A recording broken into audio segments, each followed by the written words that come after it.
नै छौँ र हुन्छ हामी हाम्रो यो सिरिज जुन चाहिँ असाधारण भन्ने जुन चाहिँ विषयवस्तु छ वचनको र आज चाहिँ हाम्रो असाधारण एकतापन भन्ने शीर्षक लिएर हामी वचन अध्ययन गर्न गइरहेको छौँ। असाधारण एकतापन भन्नुहोस् त, एकतापन एक दुसरालाई हेरेर एकतापन भन्नुहोस् न। अनि एकतापन भन्ने कुरा कति इम्पोर्टेन्ट छ है, बाइबलमा छ। अनि एकतापन छैन भने हामीले केही पनि गर्न सक्दैनौँ है। हाम्रो दर्शन, हाम्रो मिसन अधुरो हुन्छ। हामी एकसाथ प्रभुमा बढ्नुपर्छ, एकसाथ हामीले निर्माण गर्नुपर्छ, एकसाथ हामीले सेवा गर्नुपर्छ है। अनि एकतापन धेरै इम्पोर्टेन्ट छ र आज हामी विशेष नेहेमियाको पुस्तकबाट हामी हेर्नेछौँ। नेहेमिया 3 अध्यायबाट हामी हेर्नेछौँ। 3 अध्यायको 1 देखि 32 सम्म। तर हामी 32 सम्म पढ्दैन होला, तर मेन त्यहाँ विषयहरूलाई हामी सुनेछौँ। तपाईहरूले घरमै गएर पढ्नुहोस्, घरमै बसेर पढ्नुहोस् 1 देखि 32 सम्म।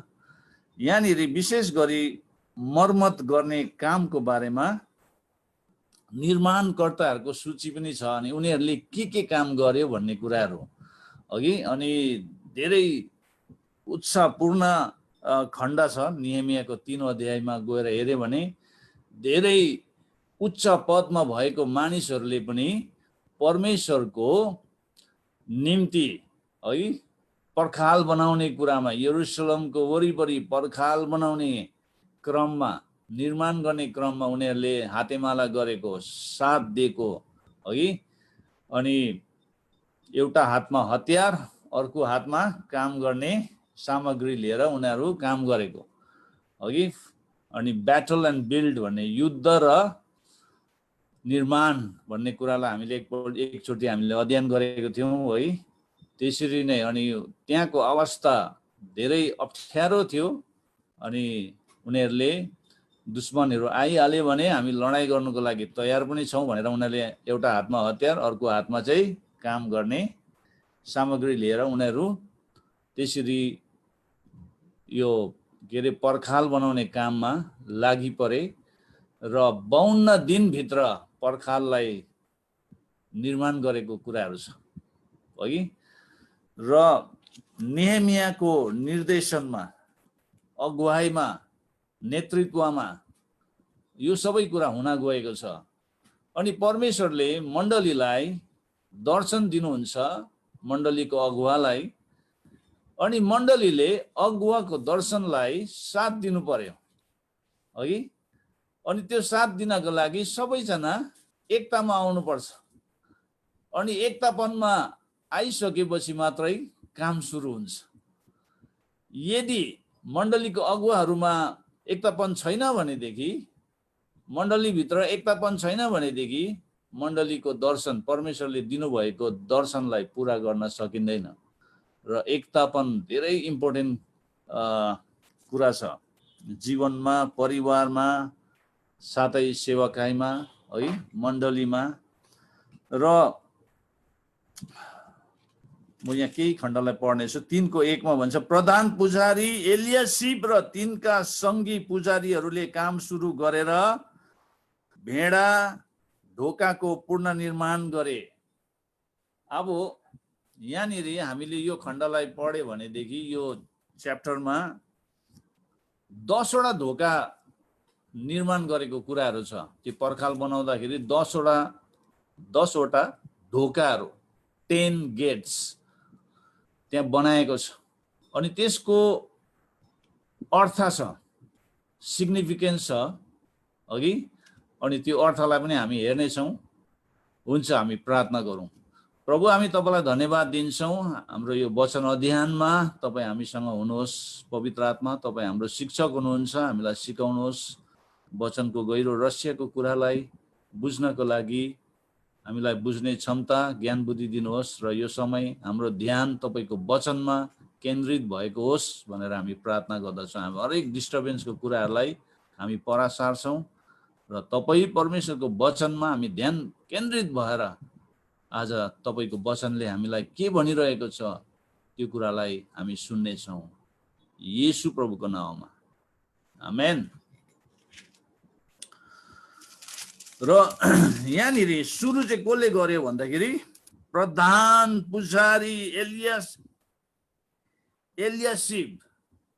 यहाँ नामहरू धेरै अप्ठ्यारो छ, हामीलाई उच्चारण गर्नु अलिक गाह्रो हुन्छ है, सबै हिब्रू नेमहरू यहुदी नामहरू। र पुजारीले सुरु गरेको छ। अनि पुजारीले भेडा ढोकालाई बनाउनुको लागि, मर्मत गर्नुको लागि उहाँ लागि परे है।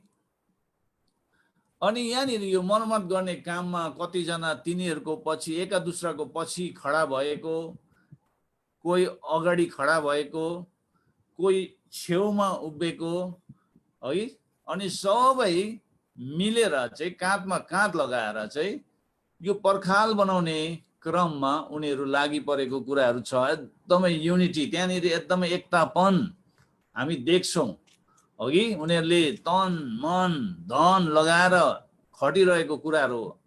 अनि परमेश्वरको काममा पनि हामी त्यस्तै हुनुपर्छ। हामी परमेश्वरको राज्यलाई निर्माण गर्ने कुरामा, हामी अघि बढ्ने कुरामा हामीले एक दुस्रालाई साथ दिनुपर्छ अघि, अगुवालाई साथ दिनुपर्छ। नेहमियाको निर्देशनमा यो सबै कुरा हुन गएको छ। नेहमियालाई साथ दिनेहरू धेरै थिए। अनि सुरुमा कसले काम सुरु गर्यो भन्दाखेरि एलियासिब जो प्रधान पुजारी है। अहिलेको कन्टेक्स्टमा हेरे भनेदेखि पास्टर्स, अगुवाजनहरू, मण्डली निर्माण गर्ने कुरामा है पास्टर्सहरूले पहिला काम सुरु गर्नुपर्छ र बिस्तारैसँग मण्डलीले साथ दिन्छ। अनि त्यहाँनिर भित्र कोर टिमहरू हुन्छ, लिडर्सहरू हुन्छ, सबैले एउटा एउटा है जिम्मेवारी लिएर उनीहरू एकसाथ एउटा एकतापनमा आएर उनीहरूले काम सुरु गर्छ। त्यसरी नै हामी मण्डलीको कामहरूमा, सेवाकाईहरूमा पनि हामी एकसाथ एकतापनमा आएर हामीले काम गर्नुपर्छ। अनि मात्रै परमेश्वरले अद्भुत कार्य गर्नुहुन्छ। एकतापनमा परमेश्वरले आशिष दिन्छु भनेर भजन सङ्ग्रह 133 तपाईँले हेर्नुभयो भने एकतापनको बारेमा त्यहाँ छ। एकतापनमा चाहिँ परमेश्वरले के गर्नुहुन्छ भन्ने कुरा त्यहाँ लेखेको छ। धेरै इम्पोर्टेन्ट कुरा छ अघि। अनि नेहमिया 2:18 भन्छ, परमेश्वरको कृपालु हात कसरी ममाथि परेको थियो र राजाले मलाई के भन्नुभएको थियो सो मैले तिनीहरूलाई बताइदिए। तिनीहरूले जवाब दिए, हामी पूर्ण निर्माणको काम सुरु गरौँ। यसैले तिनीहरूले उत्साहपूर्वक यो असल काम सुरु गरे। जब नेहमियाले भने ममाथि चाहिँ कसको हात छ अरे, परमेश्वरको कृपालु हात कसरी ममाथि परेको थियो भन्ने कुरालाई बतायो। त्यहाँबाट राजाले उसलाई कसरी फेभर गर्यो, निगाह दियो, त्यो कुरा बताएपछि चाहिँ त्यहाँबाट सबैजना निर्माण गर्नु जानेहरू सबैले के भन्यो भने हामी चाहिँ अब पूर्ण निर्माण काम सुरु गरौँ भनेर उनीहरूले साथ दिएको छ। कसलाई? नेहमिया अगुवालाई साथ दिएको छ। आज मण्डलीमा अगुवालाई है साथ दिएन भने के हुन्छ? मण्डली अघि बढेर जान सक्दैन, वृद्धि हुन सक्दैन। त्यसले गर्दा मण्डलीले जुन दर्शन पाएको छ अगुवाद्वारा, त्यो दर्शनमा एकदमै लागि पर्नुपर्छ, एकसाथ एकतापनमा आएर है। अनि नेहमिया 4:17-18 हेऱ्यो भने त्यहाँ भारी बोक्ने मजदुरहरूको एउटा हात काममा, अर्को हात चाहिँ आफ्नो हतियारमा हुन्थ्यो भनेर। हतियार, एउटा हातमा हतियार पक्रिरहेछ, अर्को हातले काम गरिरहेको छ। किनभने दुश्मन कुनै पनि समयमा आउन सक्छ अघि। हामी पनि निर्माण गर्ने काममा हामीलाई पनि धेरै आक्रमण हुन्छ। हामी तयारी हुनुपर्छ। प्रार्थनाको साथ हामी अघि बढेर जान सक्छौँ अघि। प्रार्थना चाहिँ हाम्रो लागि हतियार हो, तरवार हो। परमेश्वरको वचन, प्रार्थना यो हाम्रो जीवनमा हुनुपर्छ। निर्माण गर्नेहरू आफ्नो तरवार भिरेर बनाउने काम गर्थे र तुरै फुक्ने चाहिँ मेरो छेउमा थियो भनेर नेहेमियाले भन्दछ है। अनि नेहेमिया 3:5 मा गएर हेर्यो भने त्यहाँनिर तक्कोका मानिसहरूले अर्को भाग मर्मत गरे भन्दैछ। तक्कोका मानिसहरूले अर्को भाग मर्मत गरे, त्यो पर्खालमा उसको जिम्मेवारीमा परेको, उसको भागमा परेको कामलाई उसले मर्मत गर्न थाले। तर तिनीहरूको भारदारहरू चाहिँ, भारदारहरू भनेको चाहिँ तिनीहरूको न्यायिकहरू चाहिँ आफ्ना न्यायिकहरूको निर्देशनमा काम गरेर आफूलाई निचा तुलाउन मानेनन्। भारदारहरूले चाहिँ के गरे भने त्यहाँ चाहिँ फेरि तिनीहरूकै बीचमा भारदारहरू पनि थियो जसले चाहिँ आफ्नो न्यायिकहरूको निर्देशनमा काम गरेर आफूलाई निच तुलाउन मानेन भन्दैछ 3:5। यिनीहरू चाहिँ सबमिसनको प्रब्लम भएको। अनि परमेश्वरको राज्यमा हामी टिममा काम गर्दै गर्दाखेरि कहिलेकाहीँ एकजना दुईजना त्यस्तो सबमिसनको प्रब्लम भएको मान्छेहरू देखा पर्छ। इस्यु त्यसलाई भन्छ एकतापनको अथवा आज्ञाकारिताको मुद्दा अघि, जो चाहिँ जसले चाहिँ भन्छ यो पास्टरले पाएको दर्शनमा किन हामी साथ दिनु, त्यस्तो दर्शन हामीलाई पनि प्रभुले दिनुहुन्छ नि हैन। पास्टरले यो गर्नु भन्दैछ हामी त्यही गर्नुपर्छ र हामीलाई पनि पवित्र आत्माले सिकाउनुहुन्छ नि कि पास्टरलाई मात्रै प्रभु बोल्नुहुन्छ भन्ने त्यो प्रकारको डिसएग्रिमेन्ट, सबमिसनको इस्यु अहिले धेरै लिडरशिपमा सबमिसनको इस्यु भएर धेरै है धेरै सेवकाईमा बाधाहरू भइरहेको छ। अनि सबमिसन भन्ने कुरा कति इम्पोर्टेन्ट छ। आज्ञाकारिता है, एउटा लिडरको अधीनमा रहेर लिडरले भनेको कुरालाई मानेर है परमेश्वरको राज्यलाई अघि बढाउने काममा साथ दिनु भन्ने कुरामा धेरै चर्को परेको छ, गाह्रो परेको छ मान्छेहरूलाई है। कति समस्यामा आउँछ, यस्तो इस्युहरू भइरहन्छ।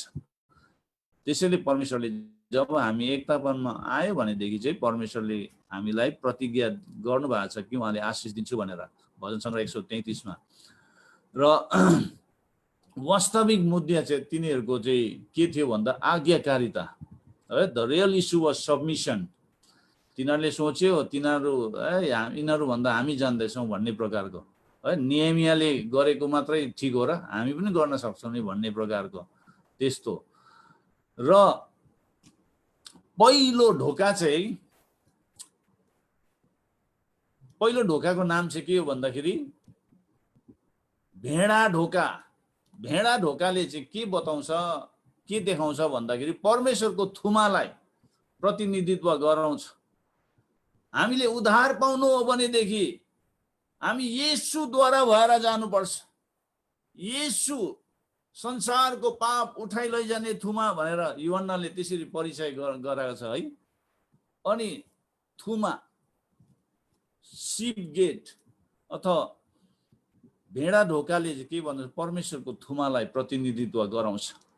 अनि यो 10वटा गेट, 10वटा ढोकामा पहिलो र 10औं ढोकाले चाहिँ येशू ख्रीष्टलाई दर्शाउँछ। अनि हामीले यहाँबाट बुझ्नुपर्छ कि येशू चाहिँ सुरु र अन्त हुनुहुन्छ। He is alpha and omega. उहाँ सुरु र अन्त हुनुहुन्छ भन्ने कुरालाई यो 10वटा ढोकाबाट पनि हामीले बुझ्न सक्छौँ। दोस्रो फिश गेट, माछा ढोका। माछा ढोकाले के बताउँछ भन्दाखेरि प्रचार, इभान्जलिजम, सुसमाचार प्रचार। अघि मत्ती 4:19 मा गएर हेर्यो भनेदेखि त्यहाँनिर येशूले के भन्नुभएको छ, मेरो पछि लाग र म तिमीहरूलाई मानिसहरूको मछुवा तुलाउने छु भनेर। अनि यो फिश गेट अघि यो माछा ढोकाले चाहिँ प्रचारको कुराहरू, सेवाकाईको कुराहरूलाई देखाउँछ। त्योभन्दा अगाडि शिप गेट अघि भेडा ढोका। भेडा ढोकाको अब वास्तविक सन्दर्भलाई बुझ्नु हो भनेदेखि यरुसलेममा वर्षै पछि निस्ता चाडको समयमा बलिदान चढाउनका लागि, अघि बलि चढाउनका लागि मान्छेहरूले भेडाहरूलाई थुमाहरूलाई लिएर जाँदाखेरि त्यो ढोका भएर जान्थ्यो। अनि त्यो ढोकाले चाहिँ के देखाउँछ भन्दाखेरि पछि आउने थुमालाई देखाउँछ, जो येशू ख्रिस्ट है, संसारको पाप उठाइ लैजाने थुमा, जो हाम्रो लागि उहाँ बलि हुनुभयो भन्ने कुरा माछा ढोकाले प्रचारको कामलाई देखाउँछ। अनि जबसम्म हाम्रो पाप क्षमा हुँदैन तबसम्म हामी सेवाकाईमा आउन सक्दैन। फिस गेट माछा ढोकाले एउटा सेवाकाईलाई देखाउँछ। म सेवाकाईमा जान्छु भन्दा अगाडि पहिला हाम्रो के हुनुपर्छ? उद्धार हुनुपर्छ। अनि उद्धार हुनुको लागि हामी त्यो भेडा ढोका भएर जानुपर्छ। हामीले थुमालाई अँगाल्नुपर्छ हाम्रो जीवनमा। सेल्भेसन कम्स बिफोर सर्भिस, अघि अनि सेवाकाई भन्दा अगाडि नै उद्धार आउनुपर्छ, अनि मात्रै सेवाकाईमा मान्छे जानु सक्छ। तेस्रो ढोका पुरानो ढोका, जसले सत्यको पुरानो तरिकालाई देखाउँछ, सत्यतालाई देखाउँछ, जो हामीले यिर्मया 6:16 हेर्यो भनेदेखि यिर्मया 6:16 यसरी भनेको छ, परमप्रभु यसो भन्नुहुन्छ, दो बाटोमा उभिएर हेर, प्राचीन मार्गहरूको विषयमा सोधा, असल मार्ग कहाँ छ त्यो सोधा र त्यसैमा हिँड। तिमीहरूले आफ्नो प्राणको निम्ति विश्राम पाउनेछौ, तर तिमीहरूले भन्यौ हामी त्यसमा हिँड्ने छैनौँ। आज मान्छेहरू सत्यताको बाटोमा हिँड्न मन पराउँदैन। सत्यताको बाटो परमेश्वरले प्राचीन समयमा नै तयार पारिसक्नु भएको थियो। त्यो प्राचीन मार्गलाई देखाउँछ, जुन मार्गद्वारा भएर हामी जिउनुपर्छ। त्यो मार्ग सत्यताको मार्ग। अनि पुरानो ढोकाले त्यो कुरालाई देखाउँछ। परमेश्वरले अलरेडी मानिसहरूको लागि जिउनका लागि उहाँले व्यवस्थाहरू राखिदिनु भएको छ। परमेश्वरको वचन है, जिउने तरिका, सत्यता उहाँले राखिदिनु भएको छ। त्यो तरिकालाई हामीले अपनाउनु पर्छ। अनि हामीले अर्को चौथो ढोकालाई हेर्यो भने त्यो भ्याली गेट, त्यसलाई बेसी ढोका पनि भन्छ। बेसी ढोका अथवा घाँटी ढोका, भ्याली अघि। अनि यो भ्याली गेटले चाहिँ, यो बेसी ढोकाले चाहिँ के देखाउँछ भन्दाखेरि जीवनको नम्र र परीक्षाको कुरालाई देखाउँछ। हामी प्रभुमा आएपछि, अघि हामी प्रभुको सेवाकाईमा आएपछि, सत्यतालाई अपनाएपछि, त्यो सत्यताको मार्गमा हिँड्दै जाँदाखेरि हाम्रो जीवनमा धेरै हुरी बतासहरू चल्छ। अनि परमेश्वरले हामीलाई खालि माउन्टेन टप एक्सपिरियन्समा मात्रै हामीलाई अनुभव गर्न दिनुहुन्न।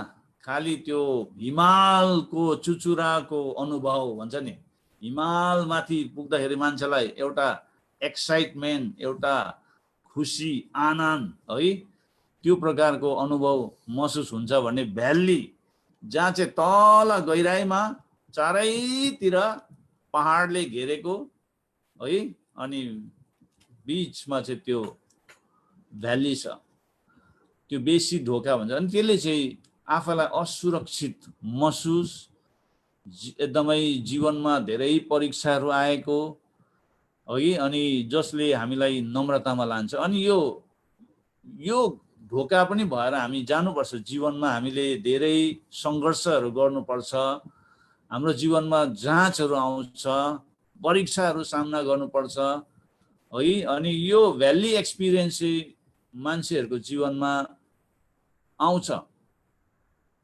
तर त्यो समयमा हामीले परमेश्वरलाई सम्झिनुपर्छ। त्याग्नु हुँदैन हामीले हाम्रो यात्रालाई। हाम्रो जीवनमा परमेश्वरले जुन कुरा हालिदिनु भएको छ त्यो कुरालाई बलियो गरेर पक्रिनुपर्छ।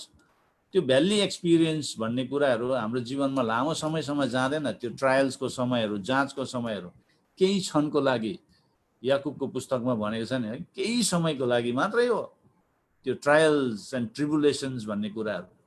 अनि जब हामी त्यो समय भएर जाँदै गर्दाखेरि चाहिँ हामीले आफूलाई बेसी ढोका भएर गएको महसुस गर्दै गरेको हुन्छ। अनि प्राय जस्तो परमेश्वर हामीलाई अनुग्रह र नम्रता सिकाउन हिमालको टुप्पको अनुभवहरूबाट गहिरो बेसीमा उहाँले हामीलाई लानुहुन्छ।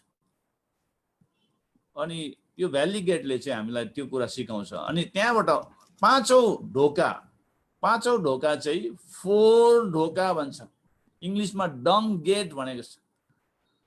4 ढोका एकदमै मैला अघि। अनि यसले के देखाउँछ भन्दाखेरि दोस्रो कोरिन्थी 7:1 मा भनेछ नि, यसै कारण हे प्रिय हो, हामीसित यी प्रतिज्ञा भएको हुनाले शरीर र आत्माको हरेक किसिमको अशुद्धताबाट हामी आफूलाई शुद्ध पारौं, परमेश्वरको भयमा पवित्रतालाई सिद्धतर्फ बढाउँदै जाउँ भनेछ। हाम्रो जीवनमा पापहरू आउँछ अघि, हामीले पाप गरी पठाउँछ। हामीले प्रभुलाई पाएर पाप गर्दैन होइन, गरी पठाउँछ। हामी कोही बेला फेल हुन्छौँ, हामी लड्छौँ, हामीले गर्दिन भन्ने कुरालाई गरी पठाउँछ, सोच्दिन भन्ने कुरालाई सोची पठाउँछ। अनि जब हामीले आफूलाई त्यो 4 मैलामा लटपटेको हामीले अनुभव गर्छौँ, थाहा गर्छौँ, अनि हामीले पश्चाताप गर्नुपर्छ। पश्चाताप गर्नुपर्छ। पहिलो योहन्ना 1:9 मा भने जस्तो हामीले स्वीकार गर्नुपर्छ हाम्रो पाप एका दुस्रामा, अनि परमेश्वरले हामीलाई क्षमा गर्नुहुन्छ। अनि यो डङ गेटले चाहिँ त्यो कुरालाई देखाउँछ अघि। डङ गेट 4 ढोकाले चाहिँ त्यो कुरालाई देखाउँछ, पापलाई देखाउँछ, अशुद्धतालाई देखाउँछ, घिनलाग्दो कुराहरूलाई देखाउँछ हाम्रो जीवनमा। कतिजनाले रियलाइज गर्दैन, उनीहरू पापमा जिउँदै गरेको हुन्छ, तर पनि उनीहरूले थाहा गर्दैन त्यो कुरालाई। हामी पापमा छौँ, हामीले एकदमै पाप गरिरहेको छ, परमेश्वरको विरुद्धमा छौँ भन्ने कुरालाई रियलाइज गर्दैन। अनि हाम्रो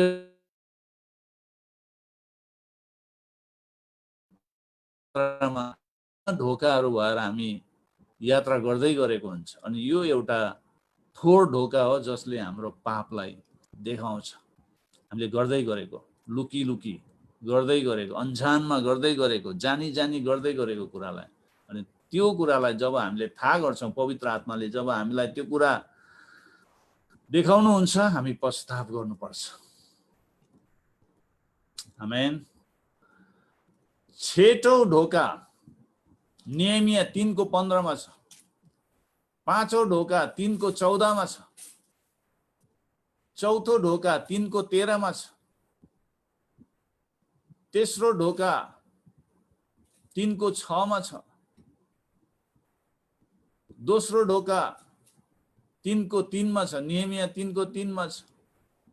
पहिलो ढोका नेहेमिया 1 मा पनि छ, 3:1 मा पनि छ, 32 मा पनि छ। त्यसले गर्दा सुरु र अन्त चाहिँ येशू हुनुहुन्छ, येशूद्वारा भएर जानुपर्छ। ल अब हामी 6औं ढोकामा आउँछौँ। 6औं ढोकाको बारेमा 3:15 मा छ। त्यहाँनिर यो 6औं ढोकाले के देखाउँछ भन्दाखेरि फुवारा भनेको फाउन्टेन गेट। तपाईँले देख्नु भएको छ नि, पानीहरू यसरी आएको है, फाउन्टेन, फुवारा भन्छ, फुवारा। अनि फुवाराले चाहिँ के देखाउँछ भन्दाखेरि पवित्र आत्माको भरिभराव, पवित्र आत्माको भरिभराव अथवा आराधनाको लागि दुई पखाली शुद्ध भएर पवित्र आत्माले भरिभराव भएर जिउने कुरामा। योहन्ना 7:38 मा गएर हेरे भने येशूले त्यो चाडको दिनमा खडा भएर जोड आवाजले उहाँले मानिसहरूलाई निमन्त्रणा दिइरहनु भएको थियो है, इन्भिटेसन। यदि कोही तिर्खाउँछ भने मौका होस् भनेर येशूले मान्छेहरूलाई इन्भिटेसन दिइरहेको हामी त्यहाँ पाउँछौँ। र 38 पदमा येशूले यसरी भन्नुभएको छ, जसले ममाथि विश्वास गर्दछ, धर्मशास्त्रले भने अनुसार त्यसको अन्तस्करणबाट जिउँदो पानीको फोरा बगी निस्कनेछन्। जिउँदो पानीको खोलाहरू अथवा फुवारा बगी निस्किनेछ, फाउन्टेन अफ वाटर हो कि। अनि त्यसले चाहिँ के देखाउँछ भन्दाखेरि चाहिँ जिउँदो पानीको खोलाले चाहिँ पवित्र आत्मालाई देखाउँछ, पवित्र आत्मालाई देखाउँछ। अनि हामी पवित्र आत्मामा भरिनुपर्छ, पवित्र आत्माको बप्तिस्मा हुनुपर्छ, पवित्र आत्मामा भरिभराउ भएर हामी परमेश्वरको राज्यमा अघि बढेर जान सक्छौँ। अनि यो इम्पोर्टेन्ट कुरा छ। जब हामी बेसीको ढोका भएर जान्छौँ, त्यहाँ परमेश्वरले हामीलाई नम्रताको बारेमा सिकाउनुहुन्छ। अनि हामीले हाम्रो पापहरू स्वीकार गर्न थाल्छौँ। त्यो चाहिँ फोहोर ढोकामा पुगेपछि हामीले गर्दै गरेको पापलाई हामीले स्वीकारेर पश्चाताप गरेर, अनि जब हामी फाउन्टेन गेट हो कि फुवाराको ढोकामा आएपछि पवित्र आत्माको फुलनेसमा, पूर्णतामा आएर हामी भरिन्छौँ। त्यहाँबाट सातौं ढोकाले चाहिँ पानीको ढोका भन्छ। अब यो पानीको ढोका चाहिँ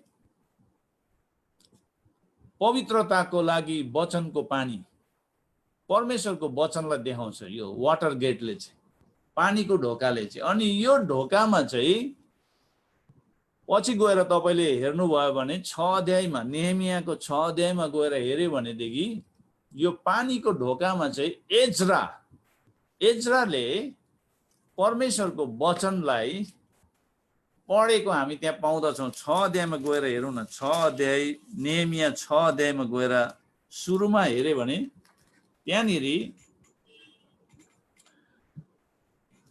6 अध्यायको 1 मा म पढ्नेछु। मैले पर्खालको पुनर्निर्माण गरिसकेपछि त्यसमा एउटै पनि पवाल नरहेको खबर मनबलत, तोबिया र अरबी गेसम र हाम्रो अरू बाँकी शत्रुहरूको कानमा पुग्यो।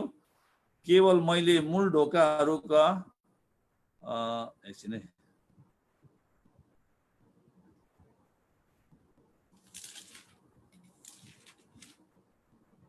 ए होइन माफ गर्नुहोस् है, 8 अध्यायमा, नेहेमिया 8 अध्यायमा गएर हेर्यो भने त्यहाँनिर एज्रा र व्यवस्था भनेर शीर्षकमा हामीले पाउँछौँ है।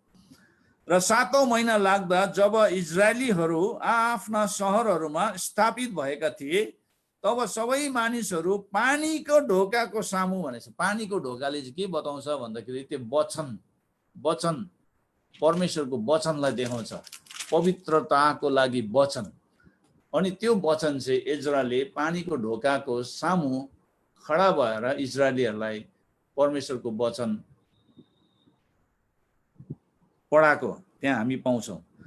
र त्यहाँनिर पानीको ढोका सामुको चोकमा एउटै मानिस जस्तै गरी भेला भयो भनेछ। एउटै मानिस भन्नुहोस् त, एकतापनले के देखाउँछ? हामी एउटै हुनुपर्छ। अनि परमेश्वरको वचनहरू सुन्ने, अध्ययन गर्ने कुरामा पनि हामी एउटै मनको भएर हामी आउनुपर्छ र परमेश्वरको वचनलाई नम्रता पूर्वक हामीले धारण गर्नुपर्छ। अनि उनीहरू एउटै मनको भएर उनीहरू त्यहाँनिर खडा भए, भेला भए। र परमप्रभुले इजरायललाई आज्ञा गर्नु भएको मोसाको व्यवस्थाको पुस्तक ल्याउन तिनीहरूले शास्त्री एज्रालाई भने।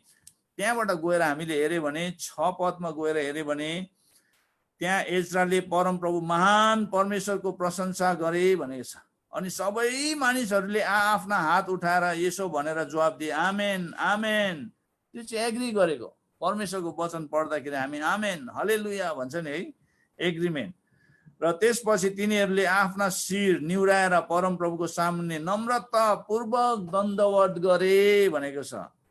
अनि त्यसरी नै हामीले 9 पदमा आएर हेर्यो भने 9 पदमा 8 को 9 मा, तब राज्यपाल नेहेमिया, पुजारी, शास्त्री एज्रा र मानिसहरूलाई शिक्षा दिइरहेको लेवीहरूले तिनीहरू सबैलाई भने, आजको दिन परमप्रभु तिमीहरूको परमेश्वरको निम्ति पवित्र छ, विलाप नगर अनि नरो। किनभने व्यवस्थाको वचनहरू सुनेर तिमीहरू सबै रुँदै थिए भनेर, तिनीहरू सबै रुँदै थिए। परमेश्वरको वचन सुनेर त्यतिखेर जब पर्खाल निर्माण गरियो हैन, मन्दिर निर्माण गरियो, त्यहाँबाट मन्दिरलाई प्रोटेक्सन दिनको लागि पर्खालहरू त्यहाँ निर्माण भयो।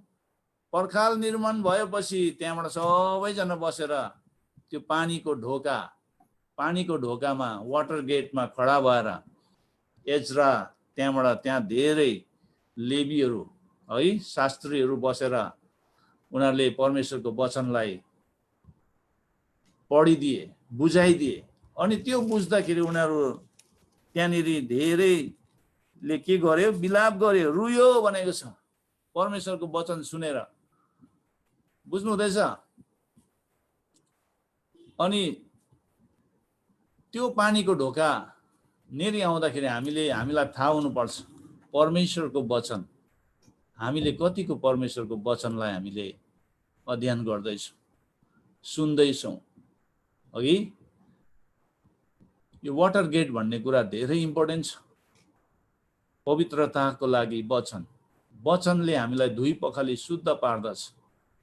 अघि एफिसी 5:25 देखि 26 लाई हामीले पढ्यौँ भने त्यहाँनिर भन्छ, पति हो आफ्नो पत्नीलाई प्रेम गर जसरी ख्रीष्टले पनि मण्डलीलाई प्रेम गर्नुभयो र त्यसको निम्ति आफूलाई अर्पण गर्नुभयो, यस हेतुले कि उहाँले त्यसलाई पानीले धोएर वचनद्वारा पवित्र पार्न सकुन् भनेछ। हामीलाई वचनले दुई पखाली शुद्ध पार्नुपर्छ। वचन, the word of God sanctify अस, परमेश्वरको वचनले हामीलाई शुद्धिकरण गर्छ र वचन हामीले अध्ययन गर्नुपर्छ, पढ्नुपर्छ। र एज्राले पानीको ढोकामा उभिएर परमेश्वरको वचनलाई त्यहाँ पढेको हामी पाउँछौँ। अनि त्यो पानीको ढोकाले परमेश्वरको वचनलाई देखाउँछ। आमेन। र आठौं ढोका चाहिँ घोडाको ढोका, घोडा ढोका भन्छ त्यसलाई चाहिँ, हर्स गेट भन्छ इङ्ग्लिसमा। अनि त्यसले चाहिँ के देखाउँछ भन्दाखेरि युद्ध र प्रार्थनाको कुरालाई देखाउँछ। हर्स गेट, क्रिस्चियन जीवनमा युद्ध र प्रार्थना चाहिँ छँदैछ। युद्ध सधैँ हाम्रो जीवनमा हामीले युद्ध गर्नुपर्ने हुन्छ। हाम्रो विरुद्धमा दियाबलस हैन, सिंह झै, गर्जने सिंह झै कसलाई गाँजौँ भनेर हर समय त्यो मौका खोजेर हिँडिरहेको हुन्छ। हामी जहिले पनि युद्धको लागि तयार हुनुपर्छ। वारफेयर। जब हामी प्रार्थना गर्नको लागि हामी एकजुट हुन्छौँ, एकतापनमा आएर जब हामी प्रार्थना गर्छौँ भनेदेखि हामीले हाम्रो युद्धलाई जित्छौँ। हामीले हाम्रो अगाडि भएको पर्खाललाई हामीले नागेर जान सक्छौँ। परमेश्वरले हामीलाई सक्षम तुल्याउनुहुन्छ। युद्ध भन्ने कुरा हाम्रो जीवनमा भइ नै रहन्छ। अनि त्यसले गर्दा हामी तयारी हुनुपर्छ। त्यसले गर्दा एफिसी 6 अध्यायमा स्पष्ट पाउलले एफिसीको पत्रमा लेखेको छ कि हाम्रो लडाईँ चाहिँ मासुसँग होइन, मानिससँग होइन। हाम्रो लडाईँ चाहिँ होइन त्यो आत्मिक प्रधानताहरू है, त्यो शैतानिक फोर्सेसहरूसँग हो भनेर हामीलाई त्यहाँ एफिसी 6:10 देखि पढ्यो भने त्यहाँनिर हामीलाई थाहा हुन्छ। र हाम्रो प्रार्थना चाहिँ एउटा तरवार हो, हामीले चलाउनु पर्छ हाम्रो युद्धमा। हर्स गेटले चाहिँ हामीलाई जहिले पनि हामी चाहिँ युद्ध गर्नका लागि तयार हुनुपर्छ भन्ने कुरालाई देखाउँछ। अब त्यसलाई ओरिजिनल कन्टेक्स्टमा बुझ्नु हो भनेदेखि सोलोमन राजाले मिस्र देशबाट धेरै अब इजरायललाई डिफेन्स गर्नको लागि, सुरक्षा दिनको लागि उसले के गरेको थियो भन्दाखेरि उसले त्यहाँको रथहरू, घोडाहरू ल्याएको थियो मिस्र देशबाट। अनि पछि गएर हैन, परमेश्वरको वचनले के भन्छ, यदि कोही मान्छेहरू घोडाहरू र रथहरूमा भरोसा पर्छ भनेदेखि हामी चाहिँ परम प्रभु परमेश्वरको नाउँमा हामी भरोसा पर्छौँ भन्ने कुरा लेखेछ नि हैन परमेश्वरको वचनले। अनि यो हर्स गेटले चाहिँ त्यो लडाईँको कुरालाई देखाउँछ, युद्धलाई देखाउँछ। र 9th ढोका, 9 ढोका चाहिँ के हो? पूर्व ढोका भन्छ, त्यसलाई चाहिँ ईस्ट गेट भन्छ। अब यो पूर्व ढोकाको बारेमा हामीले बुझ्नु हो भनेदेखि अहिले यो पूर्व ढोका बन्द छ। इजरायलमा गएर, यरुसलेममा गएर हेर्नुभयो भने यो ढोका अहिले बन्द छ। 1600 शताब्दीमा बन्द गरिदिएको यो। लडाई भएपछि, इजरायलीहरूसँग लडाई भएपछि यो एउटा टर्कीको एउटा सुल्तान सुलेमानले चाहिँ के गरिदियो भने त्यहाँनिर आएर ढुङ्गा लगाएर सिल गरिदिएको छ 16th सेन्चुरीमा। अनि यो ईस्ट गेट, यो पूर्व ढोका भएर येशू ख्रीष्ट पाम सन्डेको, खजुर सन्डेको दिनमा यरुसलेममा प्रवेश हुनु भएको नै यो ईस्ट गेटबाट हो। पूर्व ढोकाबाट चाहिँ येशू प्रवेश हुनु भएको यरुसलेममा पाम सन्डेमा। तर 1600 शताब्दीमा अब यो ढोकालाई बन्द गरिदिएको छ। अब अहिले खोलेको छैन, सिल गरिदिएको छ। अब यो ढोका फेरि खोलिनेवाला छ। अनि कहिले खोलिन्छ भन्दाखेरि येशूको आगमनमा खोलिन्छ, दोस्रो आगमनमा, सेकेन्ड कमिङ अफ क्राइस्ट। दोस्रो आगमनमा यो पूर्व ढोका, यरुसलेमको पूर्व ढोका चाहिँ खोलिनेछ। अनि त्यहाँ त्यो ढोका भएर चाहिँ येशू ख्रीष्ट फेरि यरुसलेममा प्रवेश गर्नुहुन्छ। आमेन। अनि यो ईस्ट गेटले चाहिँ, पूर्व ढोकाले चाहिँ के देखाउँछ भन्दाखेरि ख्रीष्टको आगमनलाई हामी तयारी हुनुपर्छ। प्रभु आउनुहुन्छ, मसिया आउनुहुन्छ। र त्यसलाई गोल्डन गेट पनि भनिन्छ, सुनको ढोका पनि भन्छ ईस्ट गेटलाई। र पहिलो यूहन्ना 2:28 ले के भन्छ भने साना बालकहरू उहाँमा रहिरहौ ताकि उहाँ प्रकट हुनुहुँदा हामीमा हिम्मत होस् र उहाँको आगमनमा, उहाँको सामुने हामीलाई शर्माउनु नपरोस् भनेर पहिलो यूहन्ना 2:28 मा त्यसरी भन्दछ। त्यसले गर्दा हामीले ईस्ट गेटलाई पनि हामीले बेला बेला याद गर्नुपर्छ, येशू आउनुहुन्छ भन्ने कुरालाई। येशूको आगमनको बारेमा पनि हामीले धेरै याद गर्नुपर्छ, तयारी हुनुपर्छ। र 10औं गेट, 10औं ढोका चाहिँ के हो भन्दाखेरि निरीक्षणको ढोका, जो 3:31 मा वर्णन गरेको छ। 3:31 मा निरीक्षणको ढोका। अनि निरीक्षणको ढोकाले चाहिँ न्यायको दिनलाई संकेत गर्छ अथवा प्रतिनिधित्व गर्छ। अन्तमा गएर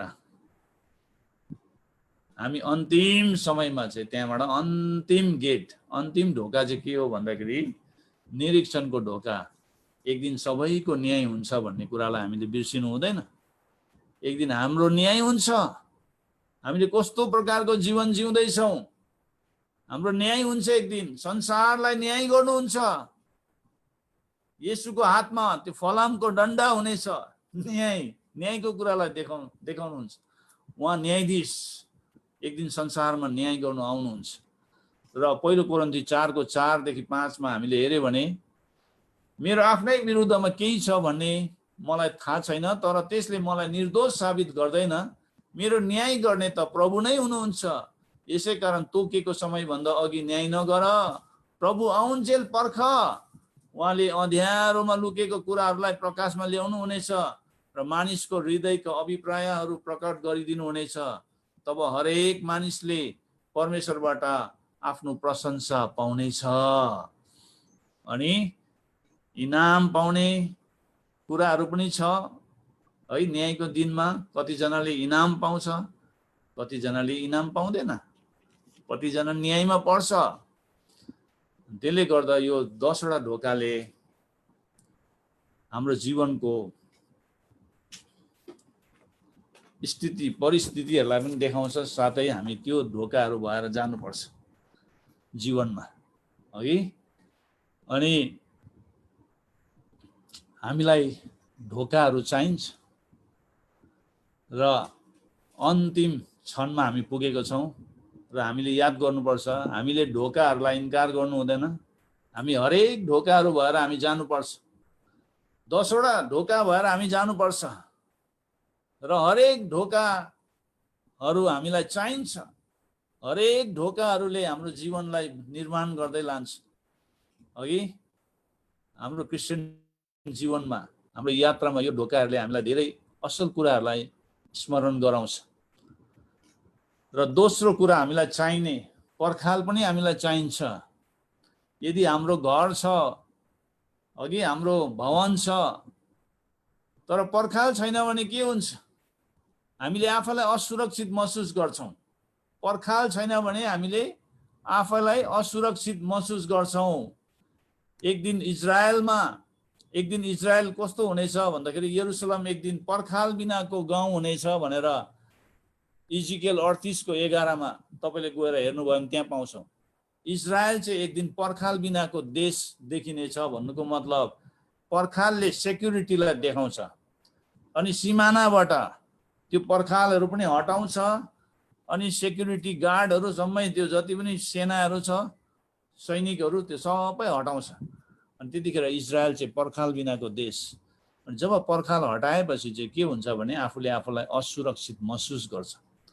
त्यसैकारण नेहेमियाले जब खबर पायो यरुसलेममा मन्दिर त बन्नियो तर त्यहाँ पर्खालहरू छैन, त्यहाँ मानिसहरू असुरक्षित छ भन्ने कुरालाई थाहा गरेपछि ऊ रोएर त्यो बोझ लिएर त्यहाँबाट ऊ राजा कहाँ गएर निवेदन चढाएर राजाकोबाट फेभर पाएर ऊ पर्खाल निर्माण गर्नको लागि एउटा टोली लिएर निस्किन्छ। अनि हाम्रो परिवारमा पनि, हाम्रो मण्डली परिवारमा पनि यदि पर्खालहरू छैन भनेदेखि, पर्खालले के बताउँछ भने हाम्रो टिमलाई बताउँछ। हाम्रो टिम स्ट्रङ छैन भनेदेखि, एका दुस्रामा एकतापनमा छैन भनेदेखि मण्डली असुरक्षित हुन्छ। कतिजना मण्डलीको विरुद्धमा बोल्नेहरू हुन्छ। तपाई यो मण्डली यस्तो छ, उस्तो छ, यस्तो छ, उस्तो छ भन्ने जब टिमको कानमा पुग्यो, त्यस्तो बोल्ने मान्छेहरू आए भने त्यो मान्छेको मुख बन्द गरिदिनु पर्छ हामीले। त्यो होइन, तपाई गलत सोच्नु हुँदैछ, मण्डली त्यस्तो छैन, हामी भित्र त्यस्तो छैन भनेर हामीले कसरी प्रोटेक्सन दिने? पर्खालले चाहिँ सुरक्षालाई देखाउँछ। र जब हामी परमेश्वरको मन्दिर निर्माण गर्ने, मण्डली निर्माण गर्ने कुरामा जब हामी लागि पर्छौं भनेदेखि हाम्रो पर्खालहरू निर्माण भएको हुनुपर्छ, बलियो हुनुपर्छ। We must build the walls. मैले भन्नुको मतलब मानिसको बीचमा वल पर्खाल बनाउनु भनेको होइन। मण्डलीको वरिपरि पर्खालले चाहिँ एउटा सेक्युरिटीलाई देखाउँछ, सुरक्षा। हामीलाई पर्खालहरू पनि चाहिन्छ, हामीलाई टिम चाहिन्छ। पर्खालले एउटा एकतापनलाई पनि देखाउँछ। एकतापन छ भनेदेखि कति बलियो हुन्छ कि आज हाम्रो मण्डलीमा एकतापन छ के त? तपाई आफैले नै घर बनाउनु भयो अरे तर भित्ता चाहिँ बनाउनु भएन अरे। खाली त्यो 4वटा खम्बामा छाना लगाएर मात्रै तपाईले राखिदिनु भयो अरे ट्याङ्ग्राङ्गै पारेर। त्यो घरमा तपाईले राम्रो राम्रो सामानहरू राख्यो भने तपाईलाई राति निन्द्रा लाग्छ? लाग्दैन। तपाईले आफैलाई असुरक्षित महसुस गर्नुहुन्छ। त्यसैले पर्खाल चाहिन्छ। तेस्रो, हामीलाई परिवार चाहिन्छ। भन्नुहोस् त, हामीलाई परिवार चाहिन्छ। अहिले हाम्रो होम चर्चको मिसन स्टेटमेन्ट के छ? तपाईहरु सबैलाई थाहा छ। सबैलाई येशू चाहिन्छ, सबैलाई घर परिवार चाहिन्छ भन्ने हाम्रो मिसन स्टेटमेन्ट हो कि हैन? हाम्रो नारा हो कि हैन? हामीलाई घर परिवार चाहिन्छ, मण्डली चाहिन्छ। परमेश्वरले दिनुभएको परिवार नै मण्डली हो। अनि मण्डलीमा हामी एकसाथ जोडेनौं भने, एकतापनमा रहेनौं भने मण्डलीको अवस्था कस्तो हुन्छ? पर्खाल बिनाको मण्डली हुन्छ, परिवार बिनाको मण्डली हुन्छ। चौथो कुरा हामीलाई चाहिने परमेश्वर। We need God। हाम्रो संगतिमा, हाम्रो मण्डलीमा, हाम्रो परिवारमा हामीलाई परमेश्वर चाहिन्छ। We need God। र 4वटा कुरा हामीलाई चाहिन्छ। हामीलाई ढोकाहरू चाहिन्छ। ढोका बिनाको घर कस्तो हुन्छ? खिर्कीबाट त पस्नु भएन। यीशुले भन्नुभएको छ, जो चाहिँ ढोका भएर आउँछ त्यसलाई म ग्रहण गर्नेछु भनेर यूहन्ना 10 अध्यायमा भनेको कुराहरू छ। हामीलाई पर्खालहरू चाहिन्छ, पर्खालले सुरक्षा देखाउँछ। हामीलाई परिवारहरू चाहिन्छ जसमा हामीले आफ्नो भारीहरू बिसाउन सक्छौँ, हाम्रो खाँचोहरूलाई हामीले एका दुस्रामा बाँड्न सक्छौँ, हामीले एका दुस्रालाई सहायता गर्न सक्छौँ। र चौथो कुरा, हामीलाई परमेश्वर चाहिन्छ। आज यो जति पनि निर्माणकर्ताहरू थियो 3 अध्यायमा जति पनि नामहरू छ तपाईले पढ्नुहोस्। नेहेमियाले यो सबै निर्माणकर्ताहरूको नाम किन लेख्यो? परमेश्वरले किन लेख्नु लगायो भन्दाखेरि परमेश्वरको राज्यलाई निर्माण गर्ने व्यक्तिहरूको नाम चाहिँ परमेश्वरको किताबमा पनि लेखिन्छ। कि आज तपाईँ र मेरो नाम त्यो किताबमा छ के त? निर्माणकर्ताको लिस्टमा छ के त? यदि छ भनेदेखि प्रभुलाई महिमा होस्, छैन भनेदेखि आज नै हामीले निर्णय गर्नुपर्छ, हामी पनि निर्माणकर्ताको सूचीमा हाम्रो नाम भेटाउनु पर्छ। हामी पनि परमेश्वरको मण्डली निर्माण गर्ने काममा हामीले पनि हातेमाला गर्नुपर्छ। हाम्रो पनि कन्ट्रिब्युसन, योगदान हुनुपर्छ भन्ने कुरामा हामी लागि पर्नुपर्छ। हाम्रो पनि धेरै ठुलो कन्ट्रिब्युसन हुनुपर्छ। आज चर्चहरूमा धेरै चुनौतीहरू छ, अनि त्यो चुनौतीलाई सामना गर्नका लागि हामीले एक दुस्रालाई साथ दिनुपर्छ, अगुवालाई साथ दिनुपर्छ, अनि त्यो भिजनलाई पक्रिनुपर्छ, अनि हामी अघि बढ्नुपर्छ। आमेन। र हुन्छ, परमेश्वरको वचनलाई आज हामी यतिमा राखौँ।